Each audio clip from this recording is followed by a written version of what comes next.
You know, since I've had my garden up here, I've learned a lot about soil, about compost, about microbes, the sun and photosynthesis, and that whole story of how plants get their energy. And I've come so far in the Weedy garden, so I can grow pretty much everything I like. And I've learned that story and that cycle of life, but there's much more to know about every little plant's specific needs, how to give each little seed its full potential. And that's something that's going to take a long time for me to get my head around. So to fix this problem, I've decided to invite some professionals onto my channel, onto the Weedy Garden, to share with us a bit of their knowledge. So because we're talking about mushrooms on this video, I've invited a shroom specialist, and his name is Mickey, and he comes from Little Acre Mushroom Farms just up near Brisbane. And Mickey is standing right behind me. Hi everybody. You've been growing mushrooms for ages, haven't you? Huh? Years. And you've been growing them for restaurants initially, weren't you? That's how we started, is to grow with restaurants. Yeah. Supplying fresh produce to cafes and grocery stores in Brisbane. And then COVID came. COVID came, lost all of that. Because all the restaurants had to close. They closed, and so in response to that, we started to build up a bit of a supply of materials for people to grow their own mushrooms at home. All right. That's right. That was the perfect timing. It was good timing for us, and people were at home and they started to get interested in gourmet mushrooms, and so we started making materials for them, spawn, and teaching people how to introduce mushrooms into their day-to-day lives. You're still supplying restaurants? We no longer supply restaurants, so since then we've pivoted the company and moved more into supplying home growers, but also lots of small businesses in Australia that are making their own small mushroom farms and are able to supply their community with mushrooms at farmers markets, and this is all over Australia, so we supply the materials for all of that now. That's a good idea, to start up a little mushroom farm. Yeah. So you can grow your own mushrooms. It's a great little business that people can get into. Mushrooms grow really well in all areas of Australia. That's actually a really good idea, because then you can make a little mushroom farm and start growing your own mushrooms and sell them to your local restaurants and cafes. That's right. And yeah, a lot of people did that. Lots of people are doing that now in Australia. Yeah, it's a great little industry. Well, that's a good idea. But you can see there's no mushrooms, no signs of mushrooms down here. So would you agree with me that they're fried in the sun? That's right. Yeah, mushrooms are, one of the things is they're very sensitive to heat, and so you would hope that going into the soil here you would see some mycelium growing. Yeah. And so yeah, it looks like the heat's cooked these ones. I made that mistake. I didn't realise at the time that I shouldn't have planted them in the beginning of summer. Yeah, it was a really hot summer this year too. Yeah, the climate can affect it, especially in different areas of the country. But it's cooled down a bit now, so we're going to give it a second shot. That's right. And try again. We're going to use the same mushrooms. We're going to use pink oysters in the woods, in the sugarcane mulch, and the wine caps over in the wood chips. And we do have the shiitake mushrooms here as well. And they might potentially have also fried in the sun, you reckon? Yeah, it looks like it could have been possible. It's one of those things with the moisture and heat with mushrooms. You want to get, you don't want to lose moisture, and then also the heat if it gets very hot. So it's potential that these logs have been cooked in the sun as well. Or when the shade cloth was over it, a bit of a sauna happening. So actually on this one particularly, there is mycelium growing along the bottom of this log where it was kept in the soil. Do you think that would have come out from where the dowel is and it's gone through the wood and in that way? It's hard to know by looking at it if it's shiitake from that log or something else in the soil. Something to do with log cultivation is it's good to always have them raised off the ground just slightly, because what can happen is other microbes and mycelium could inoculate the logs from behind. So then I should take these logs out and put them maybe down in the swales? A swale can be a great spot for a log, okay. Yeah. Do you mind helping me? Do you want to grab this one?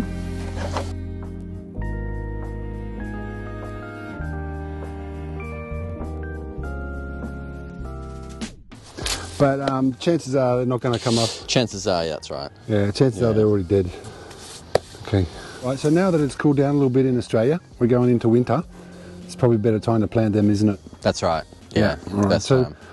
Sure. So I used straw last time. What else can we use? Sugarcane is a fantastic medium for Australia. I think I've got some sugarcane mulch somewhere around here. Where is it? Oh, there it is. That's the one. Sugarcane mulch. So we can start with just, we layer it on. These are called spawn, by the way. They're not called the spore. The spore is like a little dust that comes off underneath the mushroom, whereas the spawn, that's one of those little dust that's landed somewhere and set its roots down. call that mycelium. You see all the little white hairs? And that's in just like in wheat grains, is it? Wheat grain, we do all of our spawn on wheat grain, that's right. Okay, I'll get the hose. Okay, I'll just put a bit of water on.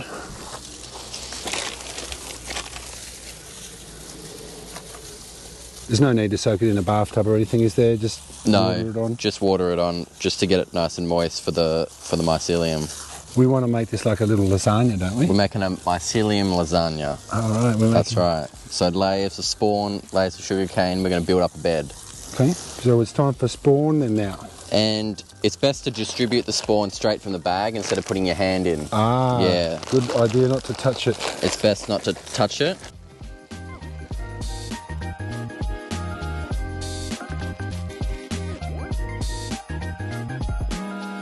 Bit more sugarcane mulch. Another layer. So why are we using brown material? So we want to use a material that's got a high carbon input. If you're using green material like fresh grass clippings or lucerne, it's got too much nitrogen. Okay. And so we want something that's dried out like the sugarcane mulch or the wood chip, and that'll give a better start to the mycelium. All right, so shrooms are carbon eaters. They are carbon. Alrighty. That's right, they love carbon. Okay. This is like feeding the chooks, isn't it? Feeding the chooks, feeding the ground. We are. Time for another layer of sugarcane. So pink oysters, they love the sugarcane mulch, right? They do. They're very resilient mushroom. They can handle a lot of inputs, and so sugarcane's great because it's easy available and it's a cheap resource for people to get a hold of, and people with their gardens should have some sugarcane. And it's a really fast grower as well. So in several weeks we should see some pink oysters. For around 4 to 6 weeks we would say we should get a crop of pink oysters out of this bed. What other mushrooms can you grow in the sugarcane mulch? So, because the mushrooms are like different. Some mushrooms like hardwood, some mushrooms like sugarcane mulch, right? So most mushrooms prefer a hardwood based substrate, but the oyster mushrooms in particular can break down a lot of materials, and so sugarcane is great for oysters. So we choose pink because it's resilient with a lot of the climates in Australia. Okay. And you know what? You don't need to have a garden. You don't need to have a property. You can also grow mushrooms in your house. That's right. Or in your apartment. In apartments, you don't need land or gardens for this. This is just one way of growing these oyster mushrooms, but you can grow them in buckets. Using different techniques, you can use sugarcane in buckets with holes drilled inside, pink oysters, and they'll colonise that sugarcane and produce a crop in your apartment. You know, I just had an idea. You know what that is? What? I was thinking maybe you want to give away one of those mushroom kits to someone that lives in an apartment or something like that? We can do that. Yeah? We can give away a couple of kits on the channel. A couple? Yes. We'll give a couple of kits to one person? Let's do it. All right. That's a good little idea because I love having competitions. So what's the competition? I reckon I'll tell you about that at the end. Let's do it at the end. So I reckon you should just pay attention from now on. That's very nice of you, Mickey. No, of course. We love to get people growing, get people into mushrooms. It's a great part of your diet. So we'll put one more layer of spawn on and then a final layer of sugarcane, and that'll produce a nice bed. Around 15 to 20 centimetres of sugarcane will provide the perfect bed for the oyster. Yeah. You sell chocolate mushrooms too, don't you, on your website? They are chocolate oysters. They don't taste like chocolate though. Oh, they don't? No. They just look chocolate? It's just the chocolatey colour. Ah. And then one more layer of sugarcane mulch, right? That's it. That's really good, Mickey. I hope these are going to be happy now because it's not so hot now.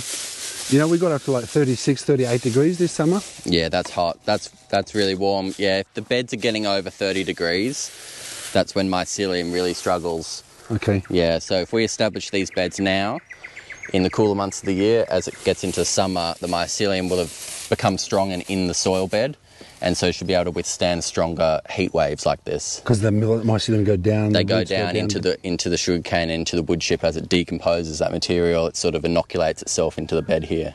So what happens when it's all decomposed and there's no more sugarcane mulch? Do they kind of die off? They will die off. That's why as it's decomposing the different areas of the bed, you can introduce more sugarcane, or you can take some of this if it's got the mycelium on it, and introduce that into as an inoculum yourself. Yeah, right. And just put some more different places in your garden Introduce it into your garden bed. So you could move these, particularly the wine caps, or the garden giants. Once the mycelium has worked its way through the wood chips, we can take some of that and use that as an inoculum for other areas of the garden in the future. So this is kind of like the mother bed. This is the mother bed. Yeah. So can you give us a hand to take this off? Let's do it. Just take it up, and we'll just move it over there on the grass. Yeah, just over there. When we're first establishing the mushroom bed, it doesn't matter what variety we're choosing, we've got to make sure that it doesn't dry out. So I would be making sure that it's watered every day, essentially, making sure that the sugarcane and the wood chips are at least moist. You don't have to have it soaking wet, but just so that the mycelium doesn't dry out. That's a critical part. So we're looking at some mycelium in the wood chip pile out the back here. That's it. Yeah, mycelium everywhere in nature. It's nature's decomposer. So you've got some wood chips here and some native, or we're not sure exactly what species this is, but it's decomposing this wood chip here. And this is sort of what you want it to be finding once your bed's established. You can see how this is all glued down with this white material, and that's your mycelium. That's the organism that's going to end up fruiting the mushrooms. So when we're growing mushrooms in the garden, we want to be looking for hardwood because they have less antifungal properties than softwoods. Okay. So softwoods like your pine tree. Yeah. So you want to steer clear of those. You want to be looking for your hardwood trees. So eucalyptus like is one of them. This is one. If you're in the northern hemisphere though, oak is your best bet. Yeah. Oak is a fantastic resource for mushroom growing, but here in Australia, eucalyptus is what we'll use. Camphor laurel. Camphor laurel? No good. Is one of the hardwoods that's in the naughty list. Yeah. It's got a lot of resins and high antifungal compounds. Yeah. So not all hardwoods are the best. We do have a tree list on our website. Okay. Yeah, which shows appropriate trees that people can use for common trees. Oh, good idea. Yeah, perfect. I got them from the sawmill the other day. See their red gum. Yep. Nice and hard and fresh. Yeah, perfect. That's and there's what we want, lots of nice sizes in there as well. Yep.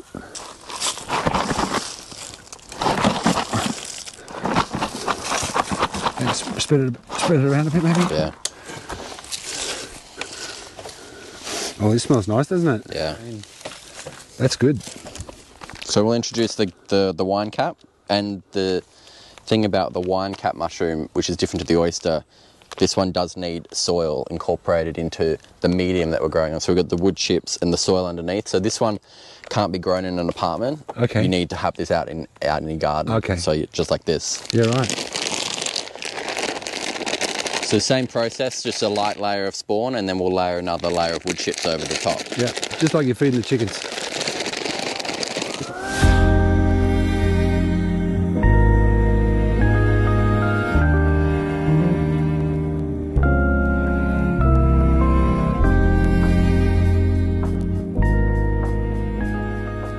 So we'll add another layer of spawn onto this, Okay. Make a bit of a lasagna. When people are selecting their wood chips, it's always best to get something that hasn't been sitting around for a long time, because what happens is other fungi can start colonizing. As we know, they're decomposers and they'll decompose. So the fresher is better, and then it'll give your chance of the mycelium the best shot at get going. So now that we've got that layer on, we just have to water it in. Give it a little bit more water. And keep it moist, yeah. Yeah, if it's raining, and if you don't need it's to. cool temperature and it's sort of moist, you don't probably need to water it either. That's right. It's just about keeping make sure it it moist. doesn't dry out. So if you can feel your substrate and you feel that it's a dry in your hand, Yeah. it's definitely time to water it. Okay, turn the water off. Okay, one little mushroom bed ready to go. That's it. It looks pretty good. It looks nice. Um, So we're going to get a crop of pink oysters over this side. Yeah. 4 to 6 weeks. Your wine caps will take longer, 8 to 12 weeks. yeah. But within the next 3 to 4 weeks, if we have a look through the soil, we should be able to see some mycelium growing and sort of gluing down this wood chip bed, and that's a great sign that it's establishing itself. Okay. And then to encourage the wine caps to come up after it's been an established bed, we find that rainfall or a heavy amount of watering will help the mushrooms come up, because mushrooms are 90% water. Yeah. And so they're going to get, that's why when it's rainy and it's autumn climate, people see mushrooms popping up in their gardens or in the parks. It's because they're responding to the water. So once it's established and we can see the mycelium in the bed, heavy watering, or if you're lucky you get some storms coming over, cooler weather, and that will encourage the mushrooms to come out of the substrate. Is there like certain temperature that they like to come out? It's particularly for the wine caps, it's said to be cool, but we have seen them fruiting at 30 degrees. Okay. Yeah, so they do, and that was because we had a lot of summer storms. So the storms and the water, I think the water is more of a factor in producing the crop. And once they start to pop up, you've got to keep an eye on it, because mushrooms double in size every 24 hours and they will just explode out of the ground. And if you're away for a few days, you could come back and your mushrooms are already decomposing because they've already fruited. So if they start to pop up, keep an eye on them. A little window of 24 hours maybe? Yeah, 24, 48 hours to keep an eye on them, and because they're tasty, possums, slugs, all of these little critters like to come for your mushrooms, so you've got to keep an eye on them as well. So if that starts to occur, people have critters, you might want to net it off or something like this to stop that from happening. Okay. So we're going to plant the wood bluet, the purple wood bluet. The wood bluet. That's right. And we'll do that down in the swales here. Let's do I think that. we'll put them down here underneath my Panama berry, because we want somewhere that's nice and shady and cool. That's it. And moist. Shady and moist and cool, and this species takes 1 to 2 years to establish undisturbed. So we want a place where it won't be disturbed. Okay, well I'll make sure I don't whippersnip around here. No, I'll keep it free from weeds as well. Does it matter what happens if the grass grows up and kind of covers my wood chips over the next year and a half? Will they still come up? Hopefully, the wood chips will keep the weeds and the grass at bay. Yeah. But the mycelium will be working its way underneath that. Really appreciate you coming out here, Mickey. Of course. I've learned a lot today. No, it's great to get the mushrooms in the gardens. So I'll just put all this underneath here to stop the weeds. Yeah. Just to give it a base. And let's just hope the bush turkey doesn't find it interesting. But there shouldn't be anything for the bush turkey to dig in here. Well, when the mycelium comes, they might like it. They might go after the grain itself. Oh, they might go after the grain. If possible. We might have a problem with that. Oh, well, I'll have to stand down here. I'll have to get myself a dog. You know, it's a bit hard to get your head around what types of mushrooms you can plant in Australia. Yeah, that's right. Because sometimes Australia's a big country. It's got a lot of different climates. I think it would be a really cool idea to make a little PDF for everyone watching and put it up on the website so they can find out wherever they're living in Australia, whatever time of year it is, they can figure out if it's a good time to plant mushrooms or not. That's right. Yeah, we're gonna create a PDF showing the different regions of Australia and showing what species and what types you can grow at different times of the year. Little growing guide. Little growing guide to make it a bit easier for people. Sounds like a good idea. Should we chuck these on? Let's put the wood fluid on.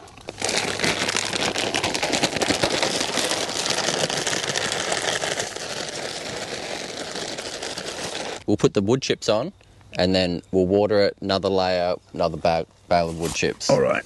I think I should be able to manage this.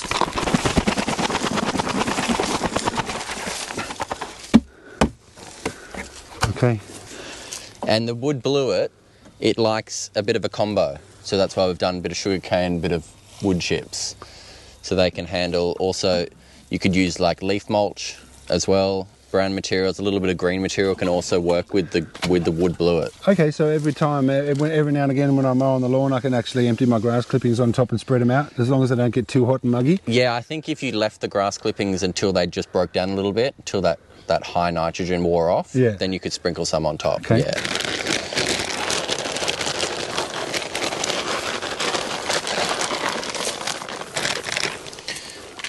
So this is a new variety that we're offering. Yeah. It's wood bluet. Wood bluet. Wood bluet. It's got that purple lilac colour to it, and it takes 1 to 2 years to establish a bed like this. So it's a bit more of a waiting game for this species. Can you tell us a little bit about the nutritional benefits and the medicinal benefits of mushrooms, Mickey? Yeah, so mushrooms are a great source of protein. They're also a really high source of dietary fibre. So a lot of people are always lacking in fibre, and so mushrooms are a fantastic source for this, but it's also a great source for all your medicinal properties as well in mushrooms. Chitin. Chitin. That's the one. That's the building block of mushrooms. Cellulose is the building block of plants, and chitin's the building block of mushrooms. So it's the same material that's found in like insect shells or prawn shells, and because fungi are more closely related to animals, this is the material that's making up the mushroom. Interesting. And humans can't digest chitin very well, so all mushrooms should be cooked before consuming, and it will make it easier to digest. So if some people have eaten raw mushrooms in the past and they feel an upset stomach, that's just because of the chitin, so you can help that by just cooking them. Okay. They taste much better too when you cook them. They taste a lot better. Yeah. And that's the chitin's walls breaking down and opening up, releasing all those flavour compounds. Oh, And the okay. beta-glucans, the polysaccharides, all the goodness that's in the mushroom comes out through those cell walls. So it's fantastic to cook your mushrooms with a little bit of heat, and you'll notice a big difference. So how much protein is there in a mushroom, like compared to a big like beefsteak, mate? I don't know about that. I don't know that question. I'll tell you what, I'll Google that and I'll put the answer just up here somewhere. Do that. I'd like to see that. Yeah. I hear there's also a lot of vitamin D in the mushrooms. Mushrooms are one of the only natural ways to get vitamin D. Oh, really? You can stand in the sun, Yeah. or you can eat some mushrooms, because mushrooms actually have melanin in their tissues, just like we do also. Wow. The melanin in the mushroom tissue creates the vitamin D.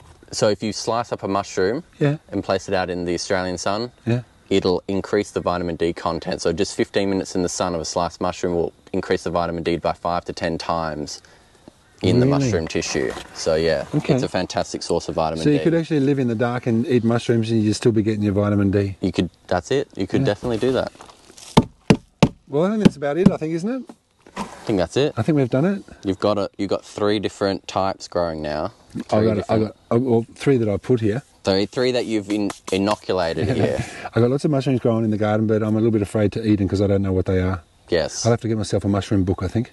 We've got a fantastic ID book Have you? that we offer on our website as well. And if people are wanting to introduce, particularly this mushroom here, Yeah.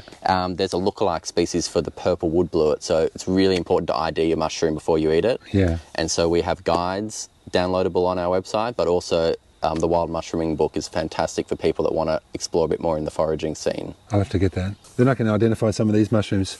I know That's one it. of them is called a gold top. They're around. They're around. Get them from the cow poo. That's it.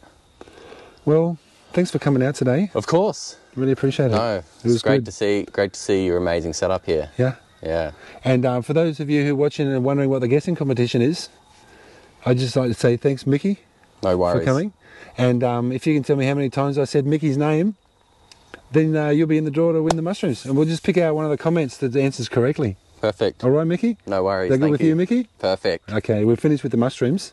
So no more mushrooms today? That's it. No more mushrooms, Mickey?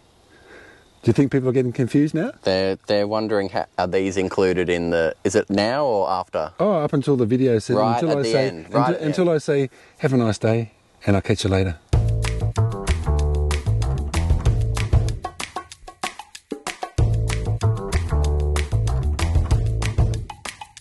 If you did try growing mushrooms early this year because you saw my first video, can you tell us in the comments how it's going with those? I'd really love to know, because mine died, and if you did it like me in the summertime, maybe yours died too. So let us know in the comments.